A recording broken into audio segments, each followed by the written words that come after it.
தூங்குங்க, கணவன் மனைவி 2 பேரும் சேர்ந்து சொன்னேன். ஏன் வள்ளுவர் வள்ளுவர் வாசிகள் அப்படி வாழ்ந்தாங்க. அவங்களோட இயக்கம் கொஞ்சமாக திருக்குறளுடைய எழுத்துல உயிரோட்டம் இருக்கும். அது தலைவர்களை வச்சு படிக்கும் பொழுது நம்மளுடைய எண்ணங்களை மாத்தி நம்ம ஏன் சண்டை போடணும், நம்ம இருக்க ஒரு புதுசு மேல கோவிக்கணும், என்னைக்கு இருந்தாலும் அவர்தான் நம்மளுக்கு அப்படின்னு நினைச்சு எண்ணத்தை தூண்டி அவங்க சேர்ந்துருவாங்க. அதுக்கு திருக்குறளே சாட்சி. அதனால வைங்கன்னு சொல்றேன். என்னங்கய்யா, அப்ப ஒன்னொன்னு எடுத்து பார்க்கணுமா, மக்களுக்கு நம்ம எடுத்து கொடுக்க கிடையாது. அது ஒரு சிறப்பா இருக்குன்னு சொல்றோம். நீங்க நேற்றுக்கு ஒரு பரிகாரம் சொன்னேன், திருமண பொருத்தம் பார்க்கறதில்ல, திருமண பொருத்தத்துக்கு ஏழையா நேற்றுக்கு ஒண்ணு சொன்னேன். எல்லாரும் ஆச்சரியப்பட்டு போயிட்டாங்க. அந்த கிளாஸ்க்குள்ள ஒரு 5-10 பேர் பெண்கள் இருப்பாங்கன்னு நினைக்கிறேன், இல்லைங்களா? அதுல இருக்கா நிறைய. அவங்களுக்கு அவங்க சொன்ன ஆளுகளை பார்த்தா ஸ்பீக்கர்லயே அவ்வளவு எளிமையா. அதாவது திருமண பொருத்தம் பார்த்த உடனே ஆகாதுங்கிறத நீங்க தெரிஞ்சுக்கணுமா? பார்த்த உடனே என்னங்க ஏன்னு கேட்டீங்கன்னா, எத்தனை பேர் திருமண வாழ்க்கையில பிரச்சனை தெரியுமா? இல்லைங்களா? கொஞ்சமா நஞ்சமா எங்கேயோ கண்ணுக்கு தெரியாத ஒரு ஆளை பிடிச்சி இருந்தா கடனை சொல்லி பிடிச்சி கட்டி வச்சிடறாங்க. அவள் கேரக்டர் பத்தி நம்மளுக்கு 6 மாசம் கூட தெரியாது. பெரியவங்க மதிக்கிறேன்னு சொல்லி போய் மாட்டிக்கிறோம். மாட்டி இந்த கருணம் அவங்ககிட்ட அனுபவிச்சு உடம்பும் புண்ணாயி மனசும் புண்ணாயி எவ்வளவு கஷ்டப்படுறோம். வரக்கூடிய தலைமுறைகளாவது வழிகாட்டுன்னு கொஞ்சம் தெளிவாக்கி கொள்ளலாமே. என்னங்கம்மா, இல்லைன்னா எவ்வளவு சிரமத்துக்கு கஷ்டமா பண்றீங்க. அப்போ உடஞ்ச நட்சத்திரத்துக்கு உடையாத நட்சத்திரத்தை சேர்க்கப்படாது. உடஞ்ச நட்சத்திரம்னா என்ன தெரியுங்களா? கார்த்திகை 1ஆம் பாகம் மேசத்துல இருக்கும், மீதி 3 பாகம் ரிஷபத்துல இருக்கும். அப்போ ஊழப்பட்ட நட்சத்திரமா கார்த்திகை இதுக்கு முழுசா நட்சத்திரம் எது?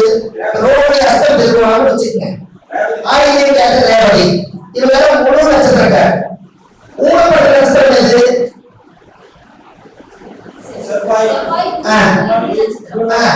இவங்க உடஞ்ச நட்சத்திரம். அப்போ இது ஊழ நட்சத்திரம். கால் நல்லா இருக்கிறவங்க வேகமா ஓடிடுவார், ஊழமா இருக்கிறவங்க கூட ஓடியா முடியுமா? இதுதான் வாழ்க்கை. எப்படி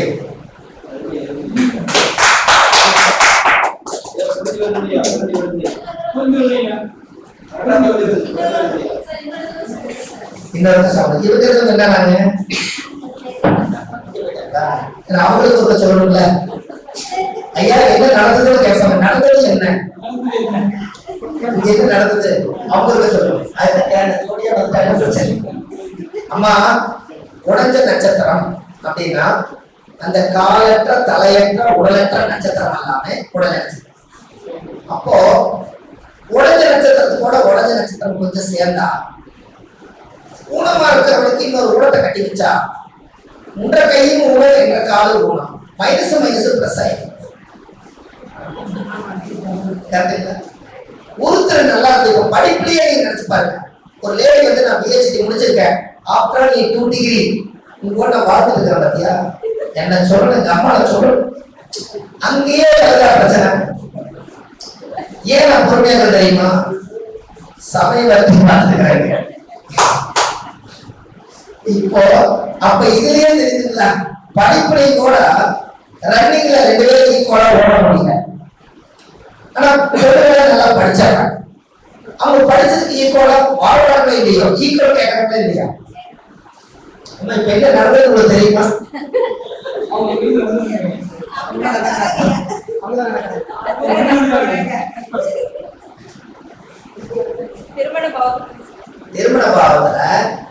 திருமண வாழ்க்கையில எல்லாத்துக்கும் கஷ்டம் இருக்கலாம். ஆனா பார்த்த உடனே திருமண பொருத்தம் பார்த்தா இதை சேர்த்தலாமா வேண்டாமாங்கிறது நம்ம தெரிஞ்சுக்கிறதுக்காக என்ன சொல்றோம்னா, உடஞ்ச நட்சத்திரத்துக்கு உடையாத நட்சத்திரத்தை சேர்த்தக்கூடாதுங்க. இப்ப புரியுதா? இப்ப கார்த்திகை உத்திராடம் அது சூரியனுடைய நட்சத்திரம். ரோஹிணி அஸ்தம் திருக்கோணம் முழு நட்சத்திரம்.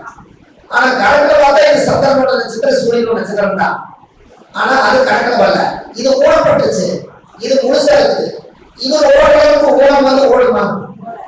வராது. அதெல்லாம் மைனஸுக்கு மைனஸ் கட்டி வச்சா நட்சத்திர பொறுத்த உலகம் மேட்ச் ஆகும். முழு நட்சத்திரத்துக்கு முழு நட்சத்திர உலகம் சேர்த்திட்டா அவங்க லைஃப் நல்லா இருக்கும்ல. என்னங்கய்யா, இதுக்கு நட்சத்திர பொருத்தத்திலே இவ்வளவு பிரச்சனை இருக்கா இல்லையா?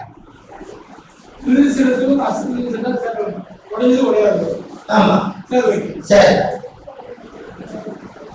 நீங்க எல்லாத்தோட வீட்லயுமே எடுத்துருக்க போராட்டமே 7ஆம் பாவமா தான் இருக்கு அதிகமா. காட்டுங்களா? மனைவி அமைந்ததெல்லாம் இறைவன் கொடுத்த வரம்னு சொன்னாங்க. அவ்வளவு புண்ணியம் பண்ணியிருந்தா 7 ஜென்மம் மனைவி அமைந்ததுன்னு பாட்டு பாடலாம் இல்லைங்களா? இல்லைன்னா எவ்வளவு சிரமம். கண்டுலையா?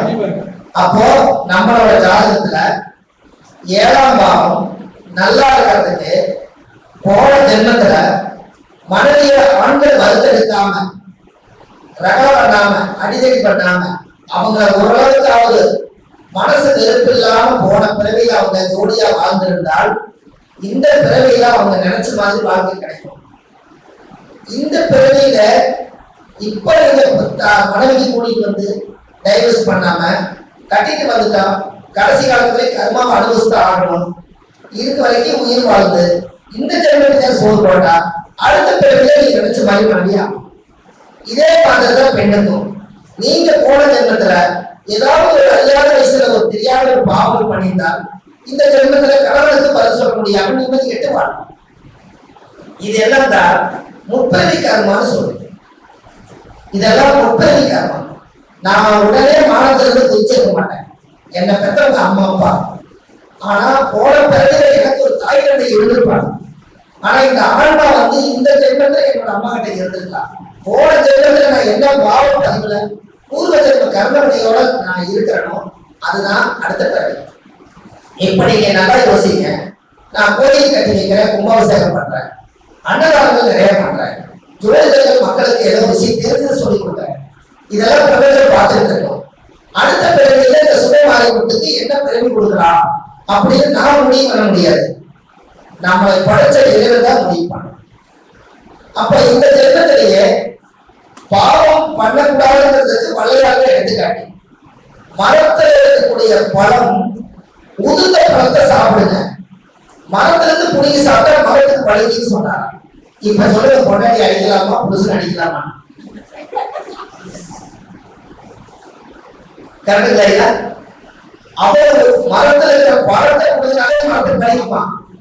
அப்ப பெண்களுக்கு குடும்பம் செஞ்சாங்கன்னா ஆண்களுக்கு எப்படி ஜாதகம் வேலை செய்யும், ஆண்களுக்கு பெண்கள் குடும்பம் செஞ்சா எப்படி வேலை செய்யுங்க? இது எல்லாமே நம்ம ஜாதக சாஸ்திரத்துல அந்த காலத்துல இருந்துட்டு இன்னைக்கு தான் விஞ்ஞானம் வளர்ந்ததுனால நம்ம இப்ப இருக்கிற இன்னைக்கே பேசி இன்னைக்கே டைவர்ஸ் பண்ணி விட்டுருது. அடுத்தது இப்ப என்னால வர முடியாது, ஃபிளைட் பிடிச்சு கேட்கலாம் ஆயிடுச்சு. வெளிநாட்டுல ஏதாவது பிடிக்கிறீங்க அன்னைக்கெல்லாம் அப்படி இல்லைங்க. ஒரு பிரச்சனை ஒண்ணு கொண்டு சக்தி வெளியில் வந்துச்சுன்னா அடிச்சு ஊர் பெரிய மனுஷனை போட்டு நீ என்ன தப்பு பண்ண, நீ என்ன தப்பு பண்ண, இது இன்னையோட போறதா ஊரே சேர்ந்து கல்யாணம் பண்ணி வச்சு வளர்த்தி வாழ பண்ணி உன் கற்புக்கு அரசியா இருந்தவங்க அப்படியெல்லாம் விட முடியாது. ஒழுக்கமா 4 அடி அடிச்சு அவங்கள குழந்தை வச்சு குழந்தை பெற்று வாழ்ந்து காட்டினாங்க. கரெக்டுங்களா? அதெல்லாம் வரலாம். சட்டிக்கு பாடம் முட்டாக இருக்காதுன்னு அந்த காலத்துல பழமொழி சொல்லி ஏதோ அர்த்தமெல்லாம் சொல்லி இனி நீங்க அடுத்த கல்யாணம் பண்ணக்கூடாது, அப்படிலாம் பாவத்தை கையில இருக்கக்கூடாது, நம்ம குடும்ப தரிசா போயிடும், அப்படிலாம் பண்ணக்கூடாதுப்பா, யாரோ பெற்ற புள்ள அந்த பிள்ளைக்கு கடிக்கு வந்துட்ட அது கர்மாவா செயல்படும் அப்படி எல்லாம் ஊழல் அந்த காலத்துல சொல்லி கொடுத்து பயப்படுத்தி அவங்களுக்கு நீதி அவங்க செய்ய மாட்டாங்க. அப்படித்தான் இருந்துச்சு. அன்னைக்கு நீதி வழங்கினாங்க, நீதியா வாழ்ந்தாங்க. இன்னைக்கு நீதி தவறி போறதுனால நமக்கு நீதி கிடைக்க மாட்டேங்குதுன்னு சொல்லலாம். புரிஞ்சுங்களா? நீதி தவறி போனதுனால நீதி கிடைக்கல. அத நீதிபதி நல்லா யோசிச்சு பாருங்க. மேசத்துக்கு 7வது வீடு யாரோட வீடு? துலாம் வீடு. துலாம்னா யாரு? தராசு. அதுக்கு பக்கத்துல யாரோட வீடு? இந்த பக்கம் கன்னி வீடு. அது காலச்சக்கரத்துக்கு எத்தனை வீடு? 6. இந்த துலாத்துக்கு இந்த பக்கம் இருக்கிற வீடு என்ன வீடு? விருச்சிகம். அது காலச்சக்கரத்துக்கு எத்தனை? அப்போ ஆண் பெண் சரிசமமா ஒருவனுக்கு ஒருவரா ஒருத்தியா வாழணும்.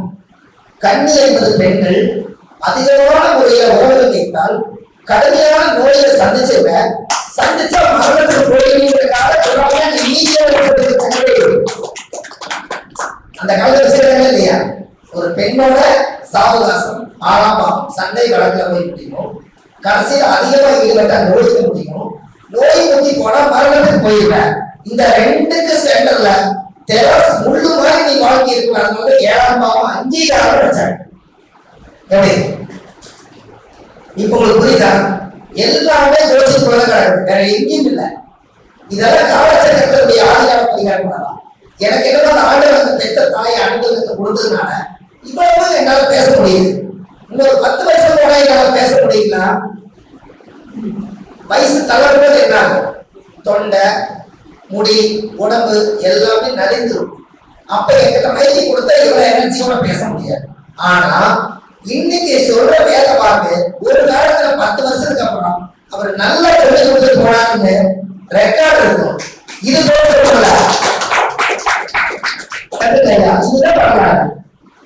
இத வரலாறு.